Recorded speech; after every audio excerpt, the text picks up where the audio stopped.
كثيرا طيبا مباركا فيه كما يحب ربنا ويرضاه وأشهد أن لا إله إلا الله وحده لا شريك له وأشهد أن محمدا عبده ورسوله صلى الله عليه وعلى آله وأصحابه أجمعين أما بعد. قال الشيخ أبو إبراهيم عبد الغفور اللهجي حفظه الله تعالى قوله يا ذا الفهم فهم يفهم فهما fahuwa fahim wa fahima wa fahim, itu susunannya. Wal maf'ul mafhum, sedangkan maf'ulnya mafhum. Jadi ya zal fahmi itu asalnya dari fahima yafhamu fahman, fahuwa fahim, isim fa'ilnya fahim. Adapun sifat musyabbahanya fahimun atau fahimun. Adapun maf'ulnya mafhum. Fahimal amra awil kalam au nahwa dzalik. Adapun makna fahimal amro atau fahimal kalam, maknanya adrakahu alimahu ahsana tasawwurahu wastau'abahu, itu maknanya. Sehingga makna fahimal amru itu mencerna, mengetahui dan bagus tasawurnya serta dicerna semua sama dia. Qala hafizahullah taala ajma'ul ulama anna syirka a'zamu dzanbin usiyallahu bihi. Para ulama sepakat bahwasanya syirik itu adalah dosa yang paling besar, ya, yang Allah Subhanahu wa taala dimaksiati. Syirik adalah dosa yang paling besar, itu dengan ijma' para ulama. Qala Allah Subhanahu wa taala wa idz qala luqmanu libnihi wa huwa ya'idhuhu ya bunayya la tusyrik billah inna syirka la zulmun azim.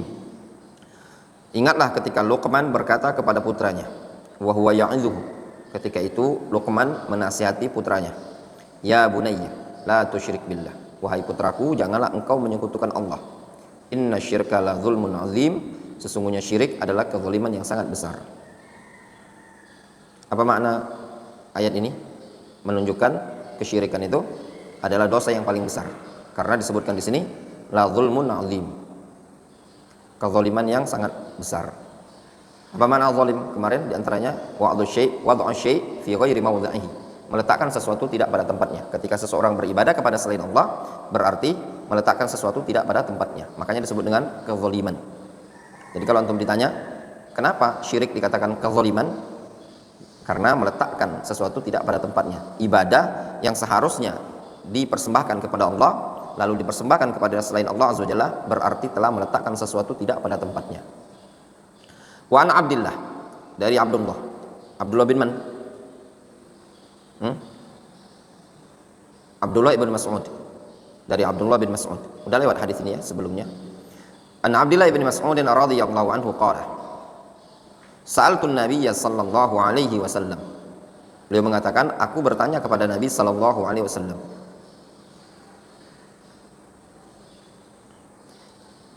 Kenapa dibaca An-Nabiyya sallallahu alaihi wasallam? Affan. Kenapa dibaca Sa'altun Nabiyya sallallahu alaihi wasallam?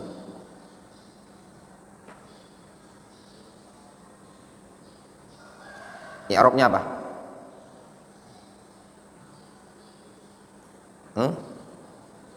Kelamaan mikir. Abdurrazzaq. Al-maf'ul bihi, ya, maf'ulun bihi, objek. Ya. Antum kalau belajar itu berpikir, sambil berpikir, ya.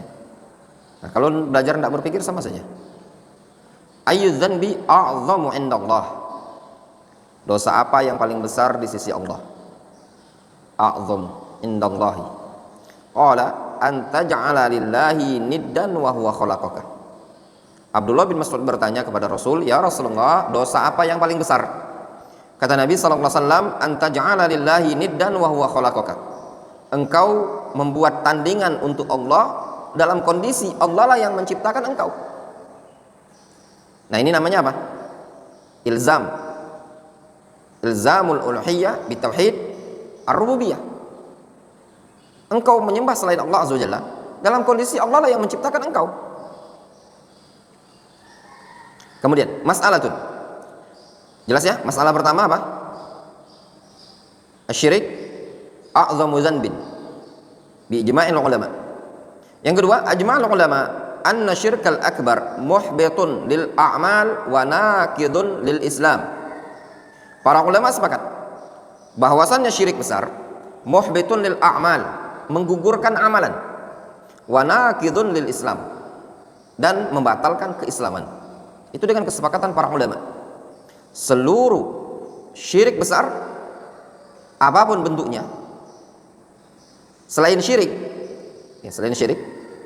seluruh dosa besar, apapun bentuk dosanya, selain syirik, tidak menggugurkan amalan, atau tidak menggugurkan semua amalan. Kalaupun dia menggugurkan paling amalan tertentu, namun syirik bisa menggugurkan seluruh amalan dan membatalkan keislaman seseorang. Qala ta'ala, walau asyraku lahabitu anhum ma kanu ya'malun. Kalau seandainya mereka, para nabi, para rasul tersebut melakukan kesyirikan, dan tentu mereka tidak mungkin melakukan kesyirikan, lahabitu anhum ma kanu ya'malun, niscaya akan gugurlah seluruh amalan mereka. Ingat ya kawan, seluruh para nabi, para rasul, tidak ada yang melakukan kesyirikan, baik setelah mereka diangkat menjadi nabi ataupun sebelum diangkat menjadi nabi. Tidak ada yang melakukan kesyirikan, tidak ada yang menyembah kepada selain Allah Subhanahu wa taala. Dengan ijma' para ulama. Itu ada penukilan ijma'. Barang siapa yang mengatakan bahwasannya sebagian para nabi itu terjatuh pada kesyirikan atau terjatuh pada agama kaumnya, menyembah selain Allah Azza wa Jalla sebelum diangkat menjadi nabi, ini fahamun khati, pemahaman yang keliru, salah ya. Apakah ada? Jawabannya ada. Ada suatu buku Anda baca, Anda punya ya. Anda lihat ya, sebenarnya kaget Anda ketika Anda baca, loh kok ketika membahas apakah para nabi itu sebelum diutus jatuh pada kesyirikan, disebutkan di buku itu, sebutkan seingat anak namanya Syuaib, nama nabi itu, dibawakan ayat ya, membawakan kalam Ibnu Taimiyah, namun ternyata kalam Ibnu Taimiyah tersebut bukan mengarah ke sana, tapi menukilkan ya, seperti itu. Sama kadang sebagian orang, sama seperti ucapan al-Imam Al-Bukhari rahimahullah ta'ala ketika menyebutkan tafsir wajah dalam Al-Quran. Di dalam Sahih Bukhari disebutkan mulkahu ya.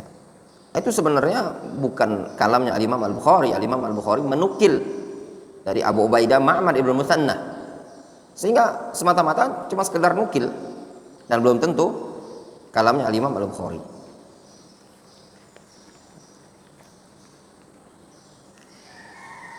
Wa qala ta'ala, wa laqad uhiya ilaika wa ilal ladzina min qablika la in asyrakta la yahbatanna 'amaluka wa la takunanna minal khasirin.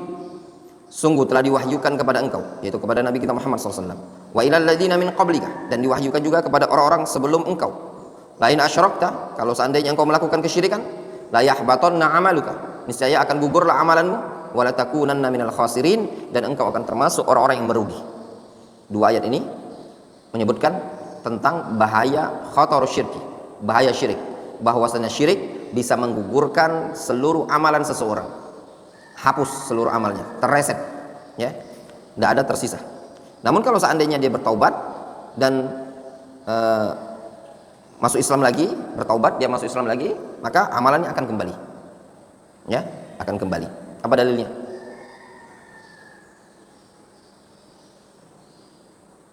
Orang muslim banyak amalan, jatuh pada kesyirikan, kemudian dia bertaubat,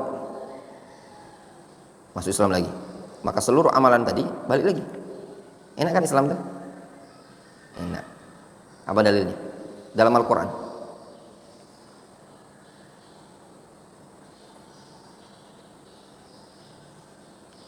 Gimana ayatnya Ustaz Abdurrahman Sirain? Wa may yartadid minkum an dinihi fayamut wa huwa kafirun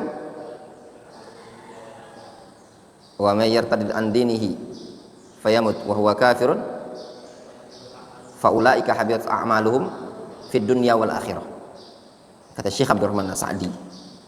Sehingga anak Sa'di. Kalau enggak antum buka tafsir yang lain. Ya. Ini ayat gugurnya amalan, ya, gugurnya amalan itu kalau dia meninggal dalam keadaan kafir. Tapi kalau dia masuk Islam lagi, maka amalannya akan kembali. Itu ayat berapa? Al-Baqarah. Kata Syekh Abdurrahman As-Sa'di, ya, beliau mengatakan, faulaika habitat a'maluhum fid dunya wal akhirah li'adami wujudi syartiha wa huwal Islam. Gugurnya amalan mereka di dunia dan di akhirat itu karena tidak ada syaratnya. Syarat amalan tersebut apa? Islam. Ketemu dokter Fikri antum, ya. Wa ulaika ashabun nar hum fiha khalidun. Kata apa kata Syekh Abdurrahman As-Sa'di? Dallat al-ayatu bimafhumiha anna man yartadda thumma ada ilal Islam annahu yarji' ilaihi amaluhu alladhi qabla riddatihi. Jelas? Kata Syekh Abdurrahman As-Sa'di, ini ayat dengan mafhumnya bahwasanya orang yang murtad kemudian dia kembali kepada Islam, maka amalannya rujuk lagi, balik lagi, yaitu amalan yang dia sebelum murtad. Wa kadzalika man taba minal ma'asi fa innahu ta'udu ilaihi a'maluhul mutaqaddimah. Demikian juga orang yang taubat dari maksiat-maksiat, maka amalannya akan kembali, ya, kepada dia dari amalan yang dulu dia kerjakan. Difahami? Ya. Karena antum lihat ayat itu. Wa may yartadid minkum an dinihi. Siapa yang murtad dari agamanya, fayamut wa huwa kafir. Lalu dia mati dalam kondisi kafir. Faulaika habitat a'maluhum fid dunya wal akhirah. Mereka lah yang gugur amalannya di dunia akhirat. Ulaika ashabun nar, mereka ashabun nar, hum fiha khalidun. Mafhumnya apa? Kalau yang mereka itu tadi murtad dari agamanya, kemudian mati dalam kondisi tidak kafir, dalam artian masuk Islam lagi, nggak gugur, itu mafhumnya. Faham? Karena ayat ini menyebutkan apa? Man yartadid minkum an dinihi fayamut wa huwa kafir. Siapa yang murtad, wafat di atas kemurtadan dia kufur kepada Allah, maka gugur amalannya. Berarti apa? Kalau dia murtad namun wafatnya tidak dalam keadaan kafir, dia masuk Islam lagi, maka baliklah amalan dia tersebut. Difahami? Itu disebutkan oleh Syekh Abdurrahman As-Sa'di. Kemudian asyirku naw'ani, syirik ada dua macam. Akbar naqidun lil Islam, muhbitun lil a'mal kama taqaddam. Syirik ada dua macam, ada besar, itu membatalkan keislaman, menggugurkan amalan. Yang kedua, wa asghar, syirik kecil, wa huwa ma warada fin nusus syar'iyyah min tasmiyati ba'didz dzunubi syirkan wa lam yasil ila haddi syirkil akbar. Ini definisi sebagian para ulama. Mereka mengatakan syirik kecil itu adalah sesuatu yang datang dalam dalil-dalil syar'i berupa penamaannya sebagai syirik, yaitu penamaan sebagian dosa itu disebut syirik, namun tidak sampai pada syirik besar. Jadi ada hadis-hadis yang menyebutkan ini amalan merupakan syirik, tapi tidak sampai pada syirik besar. Contoh apa? Riya. Riya disebut dalam sebagian hadis apa? Syirik. Walakinnahu dzari'atun ilaihi wa wasilatun lil wuqu'i fihi. Akan tetapi dia merupakan dzari'ah, perantara dan wasilah yang bisa menyebabkan jatuh pada syirik besar.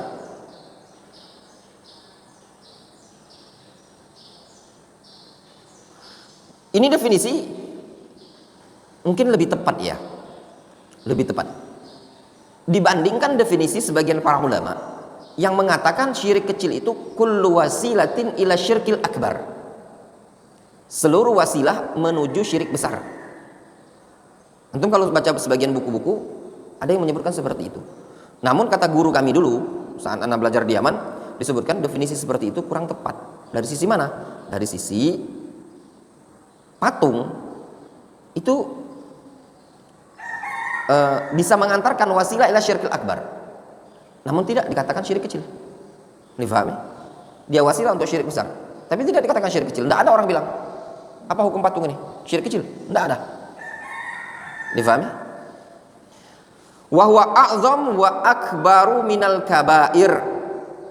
Nah, syirik kecil itu lebih besar dibandingkan dosa-dosa besar yang lain.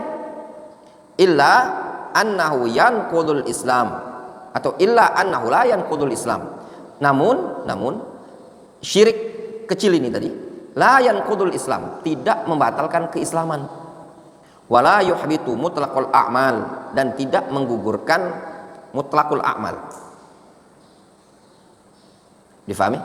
Mutlaqul a'mal itu maknanya tidak menggugurkan seluruh amalan. Ya. Difahami? Mutlaqul a'mal maknanya tidak menggugurkan seluruh amalan.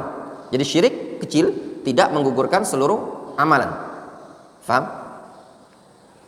Nyambung sampai sini? Syirik kecil tidak menggugurkan seluruh amalan.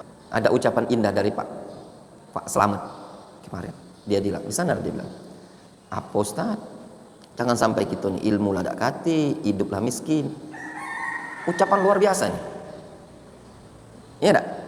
Nah, apa yang mau dibanggakan kita?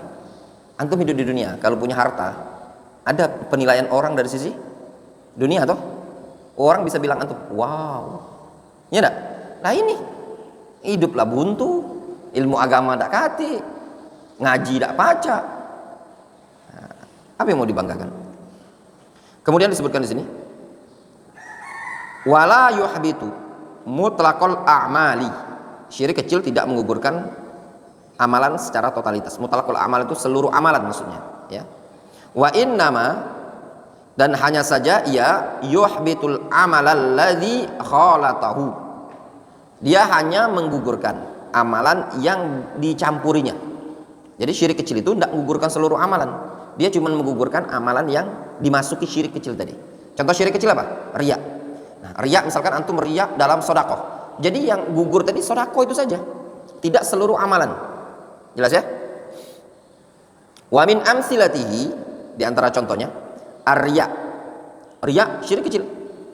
Namun ingat, syirik kecil ini bisa naik jadi syirik besar kalau terlalu banyak. Contoh yang kedua, wa ta'liqul khuruz wa tamaim. Yang kedua contoh, menggantungkan al-huruz. Apa huruz? Huruz itu sejenis gelang yang semisalnya. Tamaim, jimat. Wal halif, bersumpah.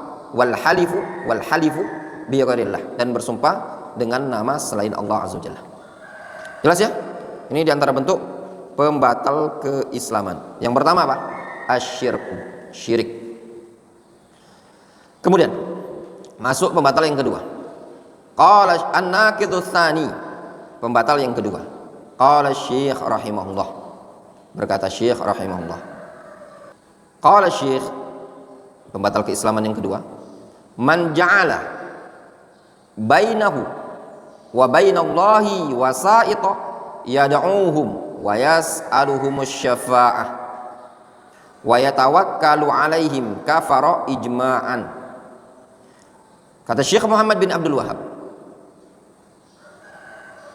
subhanallah ya ikhwan, kemarin ada suatu kalimat yang sangat bagus dari Syekh Muhammad bin Furai. Kata beliau, kata Syekh Muhammad Al-Furai kemarin, beliau mengatakan begini, kita tidak ada katanya yang taklid sama Syekh Muhammad bin Abdul Wahhab. Kita tidak menilai sosoknya beliau, tapi yang kita nilai adalah ilmu yang beliau sampaikan. Kata beliau, lihat, nahnu fil mamlakah, kita di Saudi Arabia, ma'ahad ya'rif aina qabrahu. Kata beliau, kita di Saudi Arabia tidak ada seorang pun yang tahu di mana kuburannya. Menunjukkan apa? Yang dinilai itu bukan zatnya beliau, bukan badannya, bukan kuburannya, tapi yang dinilai, yang menjadi tolak ukur, ilmu yang dibawa, yang disebarkan oleh Syekh Muhammad bin Abdul Wahhab. Beda dengan sebagian orang. Sebagian orang ketika dia punya guru adalah yang dinilai sama dia apa? Sosok gurunya. Hayyan wa mayyitan. Gurunya masih hidup, dicari berkah di badan gurunya. Ketika gurunya sudah wafat, kuburannya pun diagungkan, dimuliakan, dicari-cari keberkahan pada kuburan tersebut, bukan ilmunya. Nah, ini termasuk bentuk kesesatan kalau mengkultuskan seseorang. Namanya kalau disebutkan oleh Syekh, ya, sebagian para ulama menyebutkan apa? Al-ghulu fis salihin. Ghulu dalam atau terhadap orang-orang soleh. Atau istilah lain apa? Taqdisul ashkhas. Ya, taqdisul ashkhas. Ini namanya ghulu. Tidak diperbolehkan. Antum lihat kita yang di Yaman. Sampai saat ini Syekh Mukbil wafat di Saudi Arabia. Apa ada masyayikh? Ayo ya ikhwan, kita berbondong-bondong ziarah ke makamnya Syekh Mukbil. Sampai saat ini anak pribadi di mana kuburan Syekh Mukbil? Tidak kita dengar ada masyayikh berbondong-bondong untuk lihat makamnya Syekh Mukbil. Tidak penting bagi mereka. Lihat juga kuburan Syekh Abdurrahman Al-Adani rahimahullah di Viush. Tidak ada istimewa sama dengan kuburan lain. Sebagian ada yang mengatakan kuburan Syekh Abdurrahman tidak diketahui kayak apa kuburannya. Orang-orang yang baru datang tidak tahu di mana kuburan letak jasadnya Syekh Abdurrahman. Itu Ahlus Sunnah. Tidak mengagungkan kuburan. Tidak penting, orang yang sudah mati, sudah wafat. Yang terpenting bagi kita adalah mengambil ilmu, manfaat dari ilmu yang dibawa oleh dia, al-haq yang dibawa oleh dia, bukan person yang ada pada dia. Ini perkara yang terpenting. Antum carilah ketika itu di samping anak ada Ustaz Ali Basuki LC. Ya, beliau dai senior. Langsung beliau buka di Google. Kuburan Syekh Muhammad bin Abdul Wahab. Tidak ada. Ya, tidak ada. Kuburan Syekh Muhammad bin Abdul Wahab An-Najdi At-Tamimi rahimahullah. Coba kalau antum buka di Google, kuburan Ahmad ibnu Isa Al-Muhajir. Muncul tuh di sana. Di Hadramaut. Antum buka lagi kuburan misalkan Abu Bakar bin Salim, muncul pula. Kuburan Al-Faqih Al-Muqaddam muncul pula. Gak usah jauh-jauh lah. Ya, kuburan yang di Indonesia ini saja Habib Sapa gitu muncul antum. Nggak ada yang tahu kuburan Syekh Muhammad bin Abdul Wahab rahimahullah taala yang mereka sebut dengan sebagai Wahabi.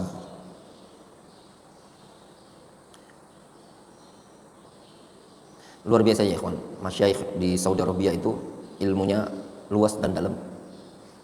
Ya, apalagi masyayikh yang memang kiprahnya luar biasa.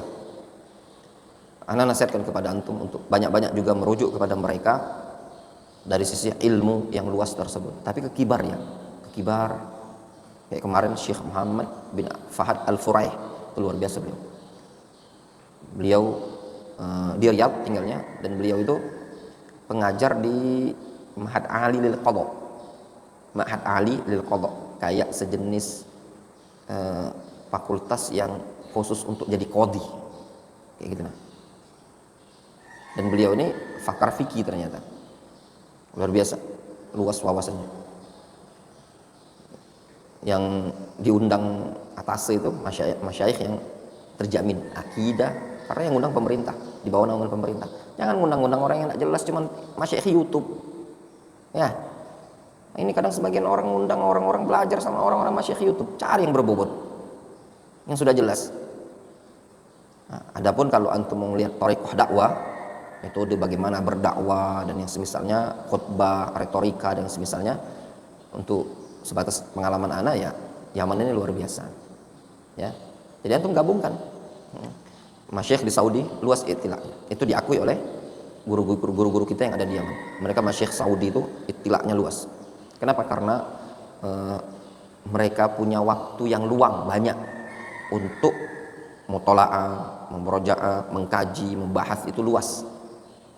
Sedangkan di Yaman itu mereka tersibukkan ngajar pemula kayak antum-antum, ya, tersibukkan ngurusin merkis orang banyak ribuan, tersibukkan ngasih makan santri. Sebagian masyayikh kita tuh ngutang, ya, Syekh Muhammad Al-Imam tuh ngutang kadang untuk ngasih makan santri.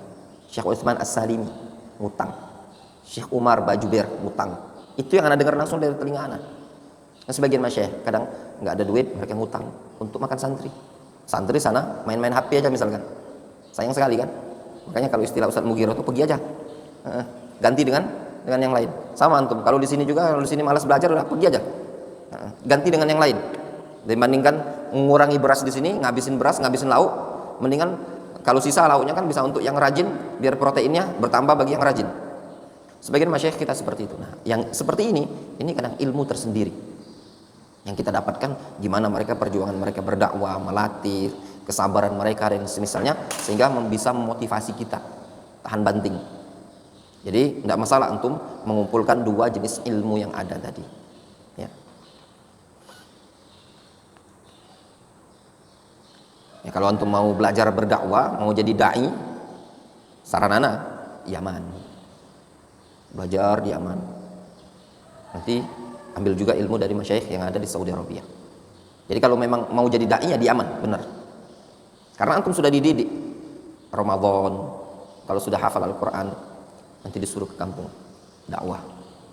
Innal hamdalillah nahmaduhu wa nasta'inuhu. Dakwah itu disuruh ngisi khutbah. Ya kayak mana ya? Karena ingat dulu 2014 ada namanya Syekh Abu Ibrahim. Kemarin pas anak Yaman tuh ke tempat beliau mampir. Kami ke Ahwar. Masya Allah ya, Syekh Abdurrahman Al-Adani rahimahullah, Syekh Mukbil, Syekh Yaman itu enggak ngelihat antum ini orang baru. Antum ini pemula. Jangan-jangan antum ngomongnya terbata-bata. Enggak kayak gitu. Subhanallah, di Yaman enggak ada kayak gitu ya, kawan. Beda kita di Indonesia. Antum masih pemula antum. Cemen. Enggak di Yaman enggak kayak gitu. Enggak, ada dapat informasi. Nah, itu kan tahun terakhir ada di Yaman. Siapa yang mau ikut dakwah katanya? Ramadan ada kan? Biasanya antum enggak ikut kemarin Ramadan. Enggak ya? Biasanya kan yang hafal-hafal Al-Qur'an tuh di data. Disuruh jadi imam masjid-masjid kampung. Siapa yang mau aja ya? Antum nggak daftar? Nah waktu itu ana ikutlah. Ana bilang ana nggak hafal Al-Quran, dikit hafal ana. Nggak apa-apa 2 orang katanya, satu masjid 2 orang. Dah, imami kita. Imami orang Yaman jangan antum bacanya pendek-pendek. Dia harus beda malam ini sama malam besok. Jadi ketika itu suruh ngisi. Nah, pernah zuhur kata Syekh Abu Ibrahim ini, beliau bilang, ikhwah katanya, syabab, dakwah kita, nakhruj jam 11 siang. Sudah, tidak apa-apa keluar. Udah dinaikkan mobil, ditaruhlah di masjid kecil, kayak sejenis musola, masjid kecil. Diturunkan langsung. Ya ikhwah, ada nih syab Indonesi, talib min dar hadis bil fiyush, yatakallam ba'da dhuhr. Cuma ngomong gitu aja, kata yang jaga masjid. Naam, fadhal. Ngomong lah. Kalau antum di Indonesia ini enggak kayak gitu. Nanti taruh lagi masjid sana, taruh lagi sana. Terus ba'da dhuhr, setelah sholat zuhur itu ada yang sholat 4 orang, 5 orang, enggak nyampe 10 orang lah. Fadhal Indonesia. Dikasih jamik, ngomong ana. Innal hamdalillah nahmaduhu wa nasta'inuhu wa nastaghfiruh. Udah selesai. Jazakallahu khairan. Masya Allah. Itu orang Yaman. Sekalimat 2 kalimat itu seneng mereka. Yang kemarin ada safar di yang tahun tadi kan, kata Syekh Abdullah Badu, Abdurrahman kita keluar dakwah yuk, ada mobil katanya. Kemana ana bilang? Kita ke Abian, dia bilang, ke arah Abian, ke kampungnya kami kan. Sudah di rombongan itu ada masyayikh. Dibandingkan ustadz yang kibar-kibar di Indonesia ini, ilmu mereka itu jauh lebih berilmu dibandingkan ustadz yang kibar di Indonesia ini. Ikutlah anak ya. Jadi apalagi anak ya seperti itu, anak ikut terus dibagi. Kurang satu masjid, ada satu masjid kurang khotib, padahal kita berangkat bertujuh kalau nggak salah, masih kurang. Itu mobil kecil sejenis Staria itu ya, dapat khutbah lana di suatu masjid. Malam itu muhadharah ba'da maghrib ya, di suatu masjid. Masya Allah, mereka ini loh tasjid nyemangat. Dia ngomong, Abdul Hajjaj ba'dal maghrib anta tatakallam al-kalimah ba'dal maghrib. Ya sudah, sholat maghrib kita di suatu masjid, jadwal muhadharah. Lumayan lah masjid kecil tapi agak ramai lah ya, orang-orang awam. Muhadharah dakwah. Ana bicara lah ba'dal maghrib ya, tentang ilmu. Ana sampaikan, ya ikhwah ya ahlal Yaman, unzuru ila tulabil ilm alladzina darasu fi darul hadits bil fiyush wa marakis ukhra ma ja biladuhum ini ahsan min biladikum, manadhirukum ahsan min manadhirikum, at'imatuhum alad min at'imatikum. Negeri mereka jauh lebih baik, pemandangan mereka jauh lebih baik, makanan mereka lebih baik.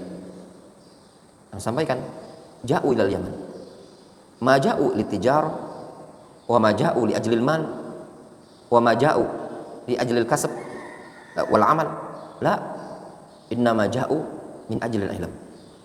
Ya, sampaikan keutamaan ilmu dan misalnya adanya ulama di negeri kalian, adanya markis di negeri kalian, manfaatkan, wahduru majalisahum. Setelah ana ngomong, kemudian bicara syekh yang berikutnya, dia bilang, Masya Allah akhwana Abul Hajjaj, kalamuka halla fi mahallihi, waqa'a fi qulubina. Kata beliau, Masya Allah, ucapan antum ini pada posisinya, nempel pada posisinya, dan tepat di hati kami.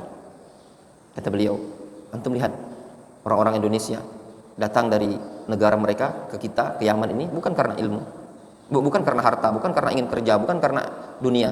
Mereka datang untuk ilmu. Kenapa kalian sebagai penduduk Yaman tidak mau memanfaatkan adanya ulama dan yang semisalnya? Nah, asyahid ya ikhwan, mereka memotivasi.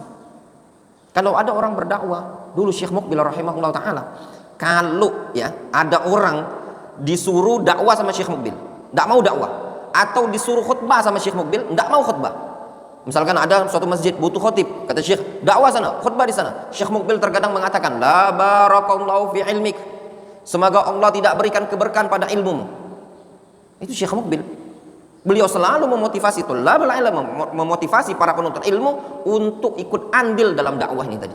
Dan beliau sangat senang ketika mendengar khobar tentang tersebarnya dakwah salafiyah di berbagai negeri Yaman disampaikan kepada Syekh Muqbil, senang sekali beliau.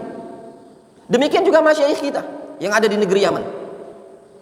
Ketika ada khobar ya, margiz ada di Indonesia, di sana si fulan dakwah, walau margiz, walau dakwah, walau tullab, mereka senang sekali. Selalu mereka doakan, barakallahu fi juhudikum. Makanya semangat sekali para masyayikh luar biasa yang dari negeri Yaman itu berbondong-bondong ingin datang ke Indonesia, ingin melihat buah thimar dakwah salafiyah yang ada di Indonesia ini tadi. Adanya marokiz, adanya dakwah di Indonesia, hampir setiap tempat ada dakwah. Subhanallah ya ikhwan, anak katakan luar biasa berhasilnya masyayikh. Sebagian teman-teman kita yang dari Yaman ya, mereka dakwah itu ada yang ngontrak rumah kecil. Jadi bukan Darul Hadis itu bukan orang yang pertama, juga banyak tempat-tempat lain. Ada yang dari kecil, rumah kecil ngontrak, 4 orang, 5 orang santrinya. Jadi tidak nunggu lah jadi boarding school, jadi yayasan besar, jadi begini bangunan, tidak ada.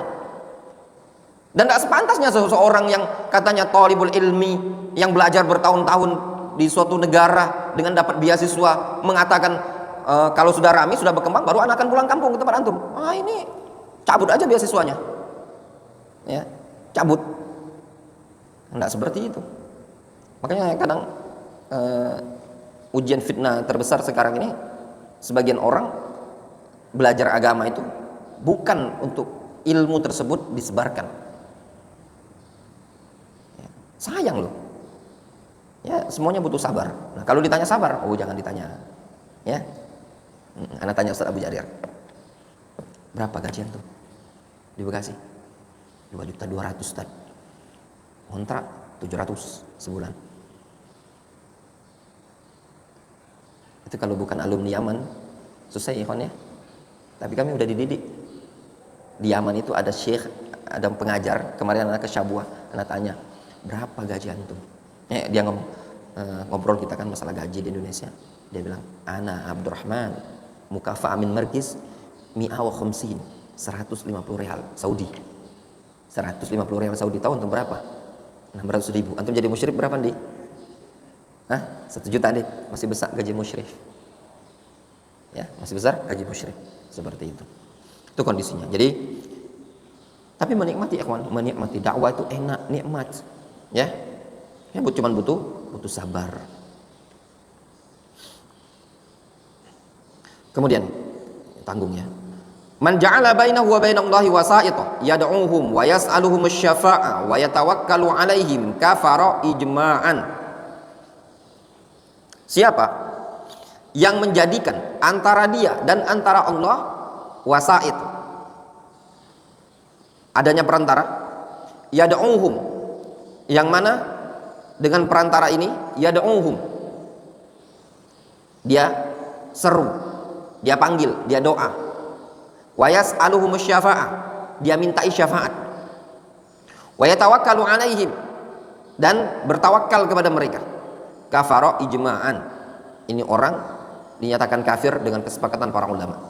Jadi pembatal kedua, orang yang membuat perantara antara mereka dengan Allah.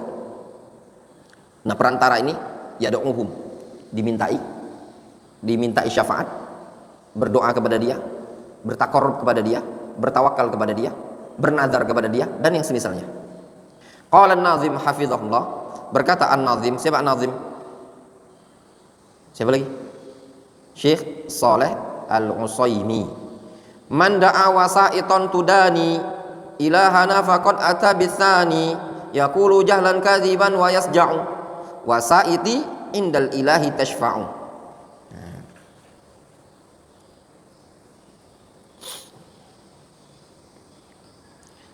Waman da'a wasaiton tudani, barang siapa yang menyeru perantara tersebut, tudani,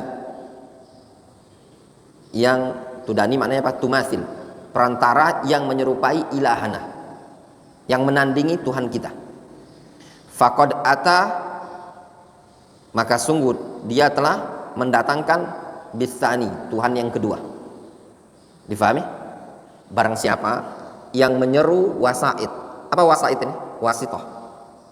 Tudani ay tumasilu ilahana, perantara yang menandingi Tuhan kita. Siapa Tuhan kita? Allah Azza wa Jalla. Faqad ata bisani, maka sungguh dia telah mendatangkan Tuhan yang kedua. Berarti siapa? Siapa yang menyeru wasait, meminta perantara-perantara ini tadi yang dijadikan sebagai tandingan bagi Allah, berarti dia sama saja dengan mendatangkan apa? Tuhan yang kedua. Yaqulu, ya, jahlan kadziban wa yasja'u. Ya. Ini orang mengucapkan ucapan tersebut jahlan kadziban, dengan penuh kebodohan serta penuh kedustaan.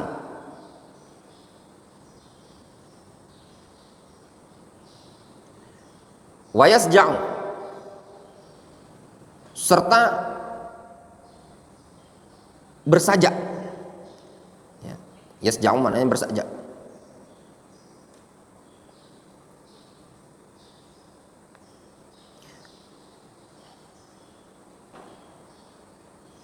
Apa sajaknya dia? Seraya bersajak. Wasaiti indal ilahi tashfa'u, perantara-perantaraku ini bisa memberi syafaat indal ilah, di sisi Allah Subhanahu wa taala.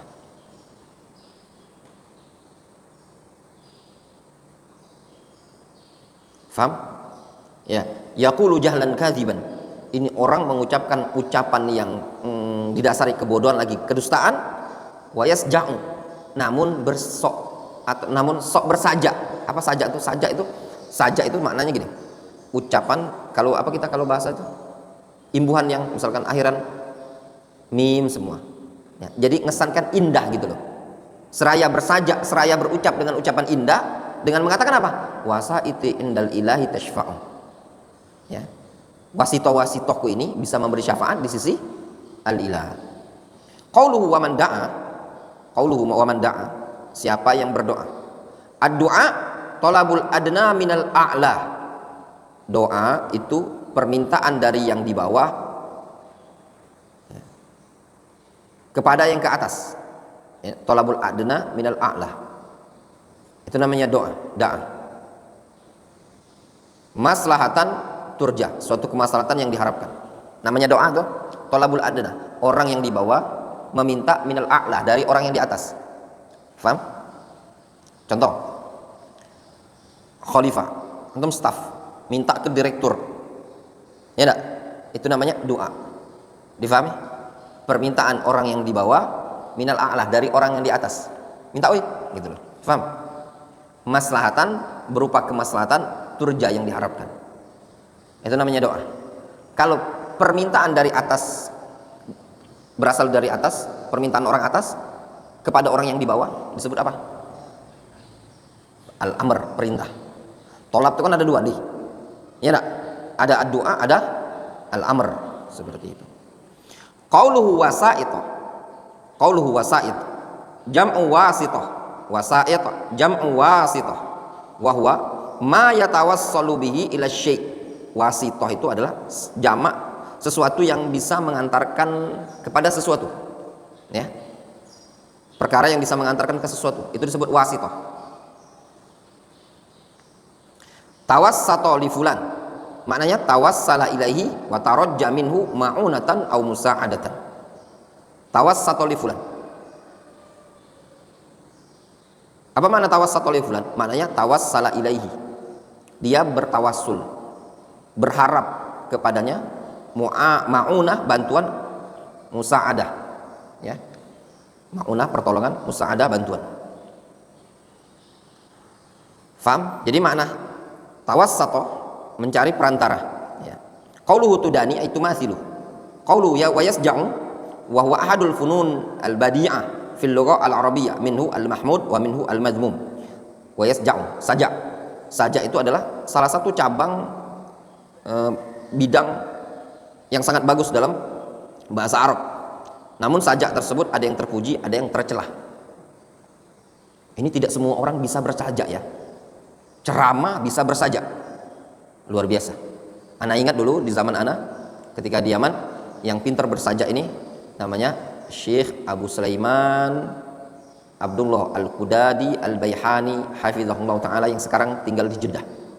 Beliau pernah ziarah ke Darul Hadis Fiyush, kemudian beliau bersajak, muhadarah tapi dengan sajak. Oh, luar biasa, sangat bagus. Ini orang yang pandai bahasa Arab ya. Ana lupa sama beliau ketika ziarah ke rumah beliau. Masya Allah beliau, silakan antum datang ana. Beliau bilang, ana pernah ke Darul Hadis Fiyush di zamannya Syekh Abdurrahman, ana muhadarah dengan sajak. Langsung ana ingat ya, karena tidak ada orang yang muhadarah dengan sajak kecuali beliau hafizahullah ta'ala. Saja'a fulanun bil kalam ay ata bihi mansuran lahu fawasil ka fawasil asy-sya'r muqaffa ghairu mauzunin ya. Saja'a fulan bil kalam, fulan bersajak dengan ucapannya tadi. Maknanya beliau datang membawakan dengan ucapan yang mansur.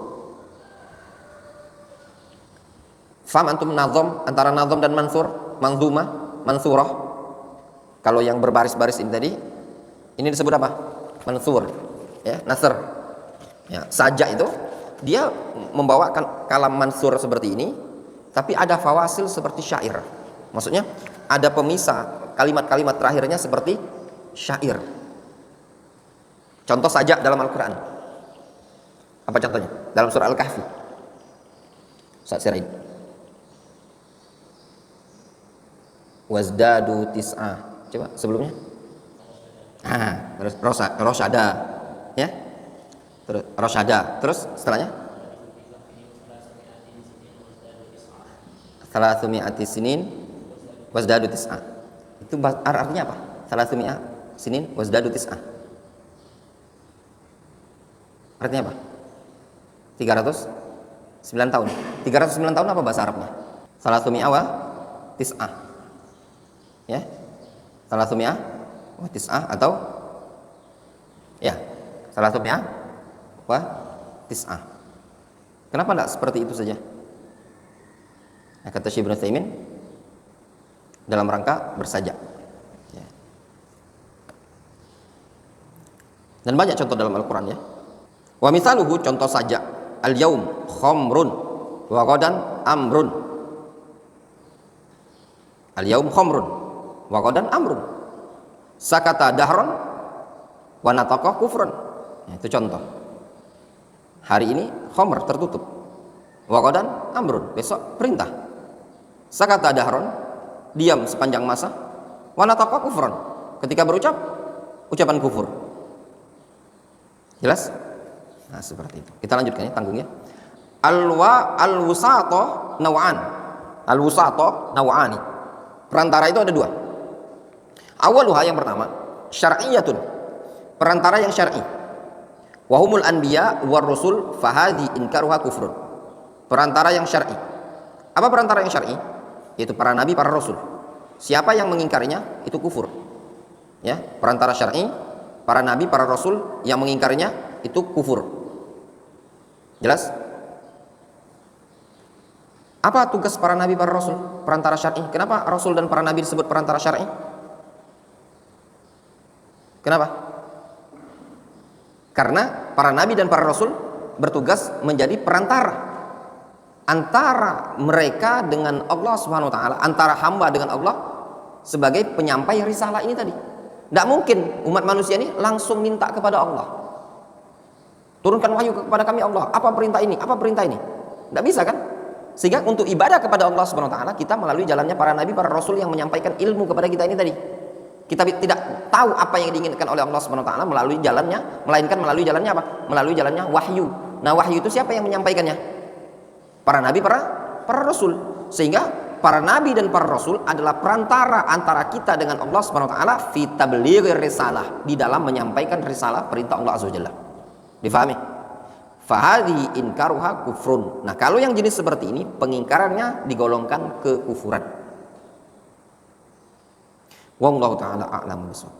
Jelas ya? Cukup dulu sampai di sini. Adapun yang setelahnya itu inti dari pembatalan yang kedua. Insyaallah kita lanjutkan besok subuh. Naktafi bihadzal qadar.